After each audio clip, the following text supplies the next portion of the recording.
Hey,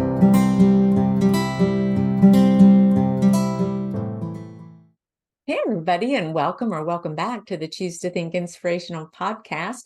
Genevieve Piturro led a successful career as a television marketing executive in New York City for 20 years when a little girl's question, "What are pajamas?" changed the course of her life forever. And you're going to tune in and find out exactly why.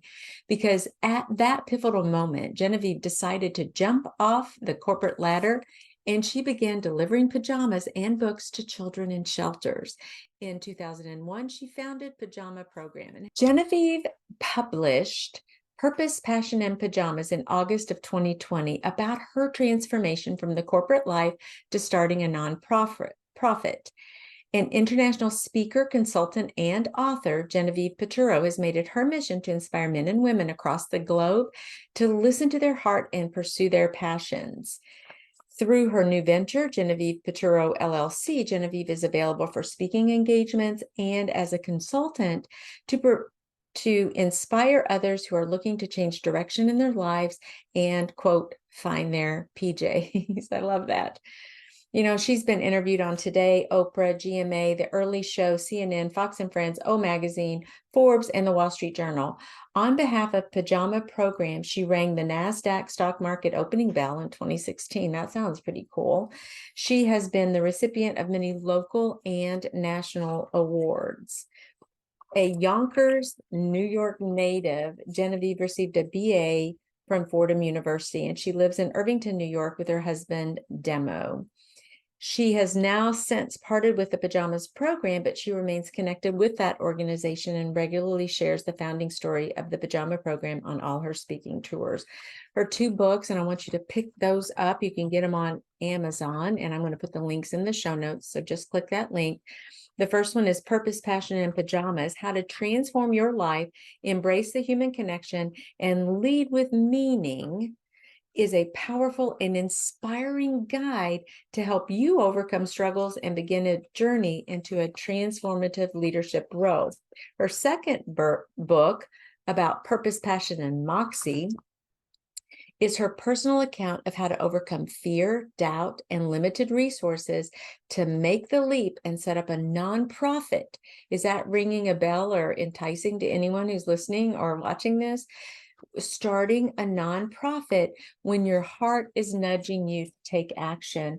And you know, I really enjoyed this chat with her that you're going to hear in just a second.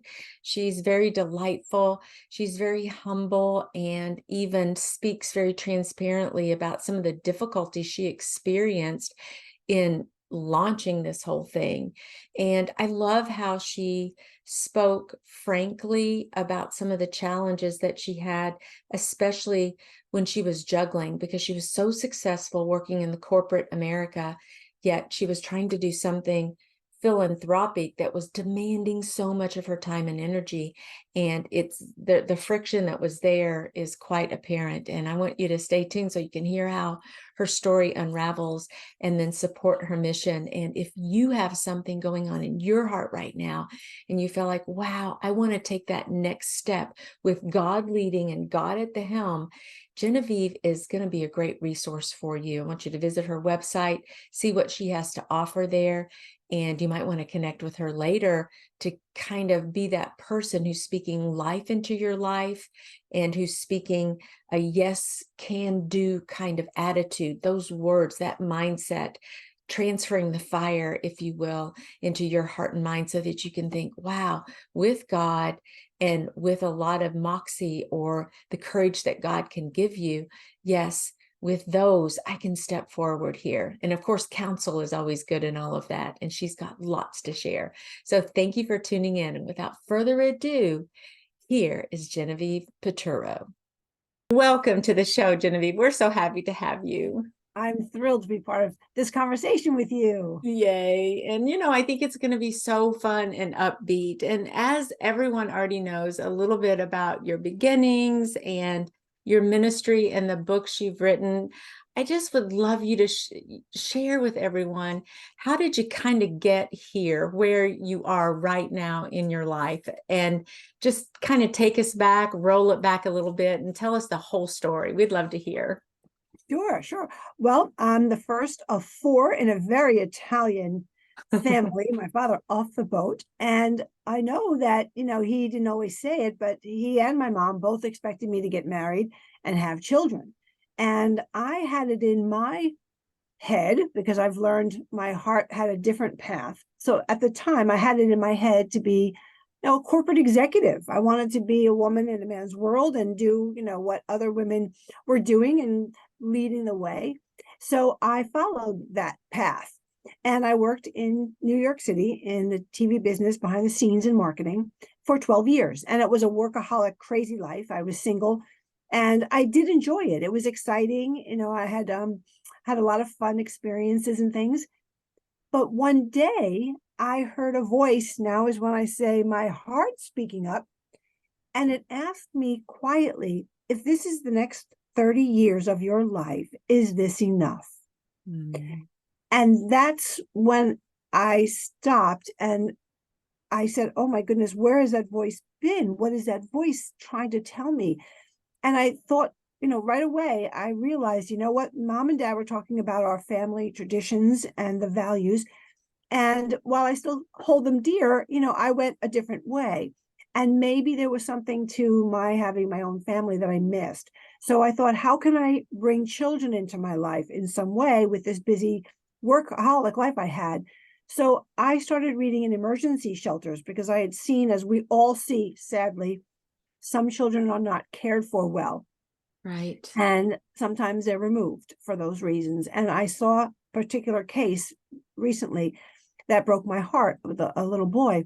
And I called the police and I said, I saw this story. Where do you bring children like this? And he gave me some emergency shelter names. And I called and I asked if I could come and read to these children at night, if that would be allowed. And they said yes. Now, this was more than 20 years ago. This was before 9/11. And after 9/11, things got, much tighter for obvious and good, safe reasons. So at the time, I was welcomed in and I brought a whole bunch of children's books. I was so excited. I went in after work in my corporate business suit, not prepared for what I would witness. And they showed me to a room that was very bare and had no chairs for adults, just a couple of little kids' chairs. And so I sat on the floor and the rug was old and, it wasn't decorated at all. And before I knew it, there were a lineup of about 12 children that they were bringing in who sat on the floor with me, little kids. And they were silent. I could see that they were traumatized. I could see that their clothes were dirty and soiled and they didn't fit them right. And, all I could think of was, oh my gosh, I was not prepared. I can't imagine what they've been through. But I started reading, and for about 45 minutes, I read, and they were silent, just staring at me. Some of them were crying. Oh. So yeah, I know it was not. I just was not aware, and I'm embarrassed to say I just was not aware. And so I would go week after week, and there would be different children, emergency situations. And one night, for some reason, before I left, I followed to where they were taking the children to go to sleep. And I peered in, and it was an equally bare room. And they were huddled together, some of the kids, and they were in the same clothes. And you could see them wiggling around. They weren't comfortable. They were afraid. And I stared, and the visions of my mom at our bedtime, of the love and the hugs and the stories and the singing and the reading and the pajamas and the snacks and the more snacks, please. Right. And what came out of my mouth was to the staff person, can I bring pajamas next time? That to me stood out. How could these children sleep well? They're afraid. They can't even get comfortable. Nice warm pajamas, a little something to help them. That's what came out of my mouth. So the next week I brought the pajamas. I was given the okay. And after I read to the children, I started handing them out. I put them out on display and then I started handing them out. And the children took them one by one, went with the caregiver to the other room to sleep. And one little girl was so afraid of me, she just kept backing up when I tried to give her a pair. She saw them on the table and she looked at me, but she kept shaking her head, no, no, no. And she watched me give them to the other kids. She was curious.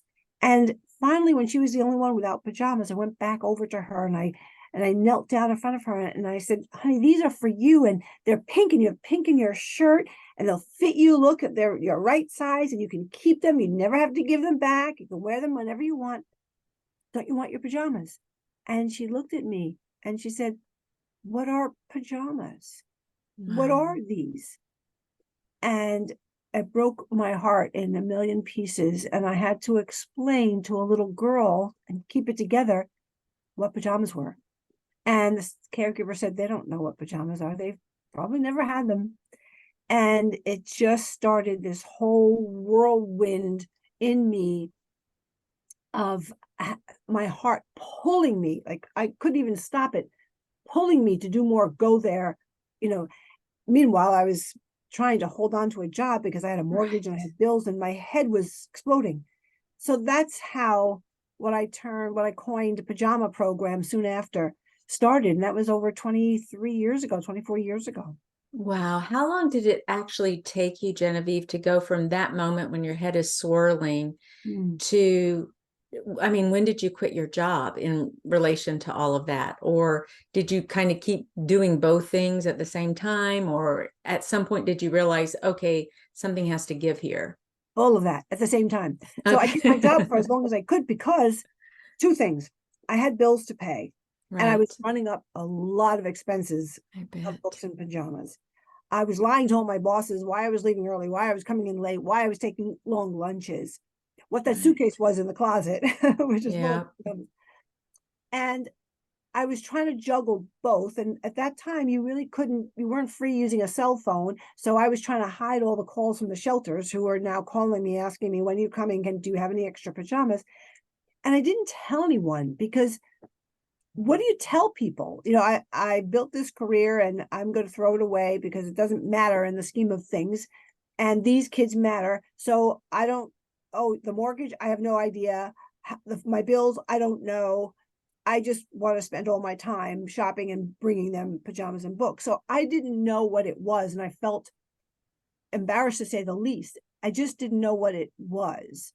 And so I didn't say anything, which of course, dug me in deeper to my Right. problems and my juggling. So within a year, I realized, because the signals were coming from my bosses that something was wrong. I wasn't being honest. I wasn't doing my job very well. I didn't care. My heart wasn't in it, that something was going to happen. So I started making arrangements to just work part-time if they would allow me to, then take just side jobs.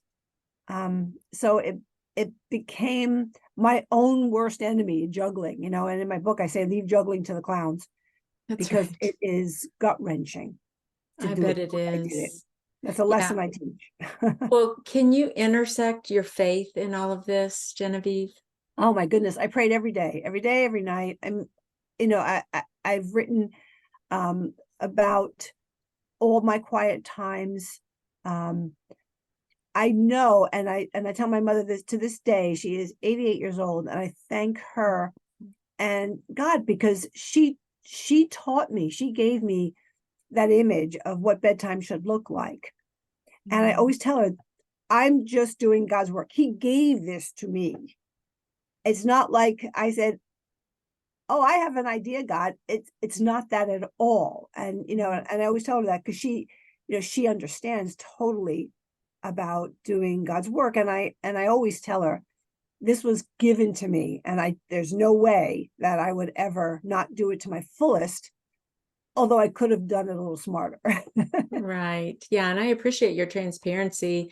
I can't imagine what that must have felt like to try to keep all of this kind of under tap, and then at the same time do what your heart and perhaps the spirit even was leading you to do, to just love on and care for these kids. That would have been really difficult, I think. Did anybody know during that time? I mean, I besides the obvious people like the the obvious shelters. people didn't know either. The first Yeah. person I took a chance on was a colleague, not Mm. in my business, but she was also on the same track, to make it. And we were friendly. I guess we were friends, not very close, but I carefully chose her because she would identify with my workaholic mentality. Right. She was about my age, but she was at a distance enough that she wouldn't be able to tell anyone that would, fire me or anything. Right. So I figured, okay, I rehearsed and rehearsed, but it sounded like what I said to you. I don't know what I'm going to do. I don't want to do my job anymore. I just want to be with kids. And it sounded ridiculous when I said it Right. to myself. Right. But I said, let me just see, because it's such a nice idea. Who wouldn't want to say, oh, that's nice. You'll figure it out, or I'll help you figure it out, maybe. So I met her for a drink. I had at least 2 glasses of wine before I opened my mouth. And I said to her exactly what I just said to you. And I was hoping she'd say, that's so nice. Can I come? And she just said, are you crazy? All these years you've built this. What do you think you're really gonna do to help them? You're not giving them a house. You're not changing their lives. You're not telling me you're gonna take them in and adopt them. Can't you just do this like on a weekend? And it was like she was like shooting me down, I was just losing it. I was shaking inside because it was what I feared most. And it also challenged me because I didn't know what I was doing and I didn't have a plan. So I clammed up again. And what happened was I met a nice guy and he figured, if we were together any longer, it'd be really nice to have, 2 income family and whatever. And so I said, let me tell him because, so I told him I met these kids. I did it. And he looked at me and he said, I think you should go for it. Wow. Also an Italian God praying man who said that. And that was it. And then I told my mom, then I told my dad. My dad was worried, but my mom said, you will figure it out. And that's the Wow. beginning of the breathing that I was able to do again. I bet. And Genevieve, I'm just so amazed, or not really amazed, but just captivated in the moment from you've got these two friends. Obviously, one went to be your husband. Do I have that right? Yes, Yes. 25 Okay. years next year. Oh, yay. Yeah. So you've got this dear girlfriend who you're kind of pitching this idea to and opening up for the first time. And it was just like water in the face almost. Yes. And maybe she was just speaking from her own experience, the practical side of things, be safe, don't take the risks. And then you compare that to or contrast that to your future husband, this other friend you open up to, and he spoke something so differently over you and kind of just opened this opportunity up, this possibility, and help kind of go with you in that direction. Our words and what we say to people are really powerful, aren't they?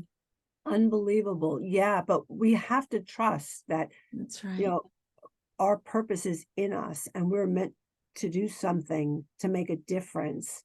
And if we truly believe that, because sadly, a lot of people don't think they have a purpose, and I teach that we do. Every single person does. It's not just lucky people like Einstein and Oprah and, and all kinds of public figures. It's every one of us. And if you don't believe that, then, you laugh when somebody like me says, oh, I met these kids and it changed me. And this little girl, they will look at you like you have 6 heads. Yeah. Well, tell me this. What would you say is your purpose? How would you actually articulate that? I think, I ran Pajama Program as well as I'll always be the founder for 20 years. And I learned in those 20 years, not only was my purpose to comfort these children in a way that was different and new and was so personal to them, but I have been amazed at the number of people that when I tell the story of that little girl, want to do something with me, want to do something for one of or more of these children, because that pain that came through her question and that loneliness and that sadness was unacceptable to me and is unacceptable to the tens of thousands of people who are part of Pajama Program. So I think my purpose was to bring those people to a place where they could also give from a love, a heart place. Financially, yes, that comes along with it, but they had to feel first that be compelled to want to be part of this solution for these children. And over the years, speaking and just helping coaching, mentoring other people to find their purpose, because that story that I told you is not a story that people just wake up and say, I think I'm going to, do this and everything is going to work out. It came with a lot of trials and tribulations and a lot of panic, but a lot of inspiration. And that's what I'm trying to, that's what I'm saying my part two purpose is to take all the lessons I learned of purpose and human connection and heart voice and inspire other people to take that chance. And, I had help from COVID. One of the things that we all learned was a good thing, that we need each other, that we need purpose, that we need joy in our lives, and that just waking up and going to a job is not enough anymore. What would you say, Genevieve, has been the biggest struggle point for you along the way? And say in that part one purpose, what did give you those panic moments? Well, the overall worry that I wasn't doing enough, because I think whenever we're engaged in helping someone, that's our worry, right? I'm doing everything I can, but is it enough? Is it making a difference? Is the person better? Can I be there when they really need me? Am I really reaching them to make a difference, right? We all worry about that. So I worried about that because I knew, I'd been told, but I also knew instinctively, just like you would, so many people have already let them down, these children. And I said, I am never going to be one of those people that just doesn't come back. So that kept me up at night. Also, the whole time of not telling anyone and not asking for help, that really set me back. And once I started to open up and not just tell people who the right people would said, oh, that's lovely, go for it. I needed to ask for help. I needed to ask for, attorneys to help me figure this out, CPAs to help me budget everything, keep it all under IRS, rules and regulations. I needed to build this responsibly. And it's a challenge to build anything responsibly, but I knew nothing about what it took to open. I didn't even know I was doing a nonprofit organization before I found out, what a 501c3 was. So asking for help, and I think a lot of us suffer from that. It's a fear, but it's also an embarrassment, I think, that we have to ask for help. Especially, I thought, I was 12 years as VP marketing, and people are going to look at me and say, you don't even know, what to do next step. And I didn't. And somehow you had the courage and the boldness to keep going. What is that made of? Moxie. I say faith and moxie. And so my second book of how to start your own nonprofit is Purpose, Passion, and Moxie. Because first you have to have faith. And we learn that how faith is a pillar of whatever we need to do. We have to rely on faith. We have to believe that God gave us a purpose and that this is it. And we have to take chances and believe that there's, the safety net of at least faith. I fell through that safety net a bunch of times. I made lots of mistakes financially and otherwise, but I had the faith to figure it out and try to fix it along the way. And, you just have to have that perseverance, that moxie, and that faith. When I saw your book title, the second book title, I'm like, Moxie, Moxie. And I thought, how do I pronounce that? Is it really Moxie? I'm not sure. I think I'd heard of it, but I wasn't exactly sure. So I was looking it up and everything. But can you explain to everyone, you've kind of hinted at it, but what is Moxie and why do we need it? It's an old-fashioned word. I always loved it and thought nobody uses it enough. There is a Coca-Cola. It's not a Coca-Cola drink, but it is a cola drink, sort of. But it has a bite to it. And they used to sell it in more places. They still sell it in Massachusetts. I forget which big company bought it over, but it's an acquired taste because there's a bite to it. And I think it's never letting go. It's regardless of fear, moving forward and just accepting what comes in and just getting to where you want to get to that goal, whatever it takes. And it's basically what's in you to pick yourself up if you fall down. It's to dare to reach a goal that, when I said to that friend of mine, what I'm going to do, if I told her my goal of reaching all the children in the New York area, she would have laughed, but that was my goal. And now 7.5 million pairs of pajamas and books later in the entire US. But you have to just turn a deaf ear to common sense. And you just have to say, this is what I believe, this is what I want. And I think I have this, I know I have the strength, and I have a big guy behind me, above That's me. right. I gotcha.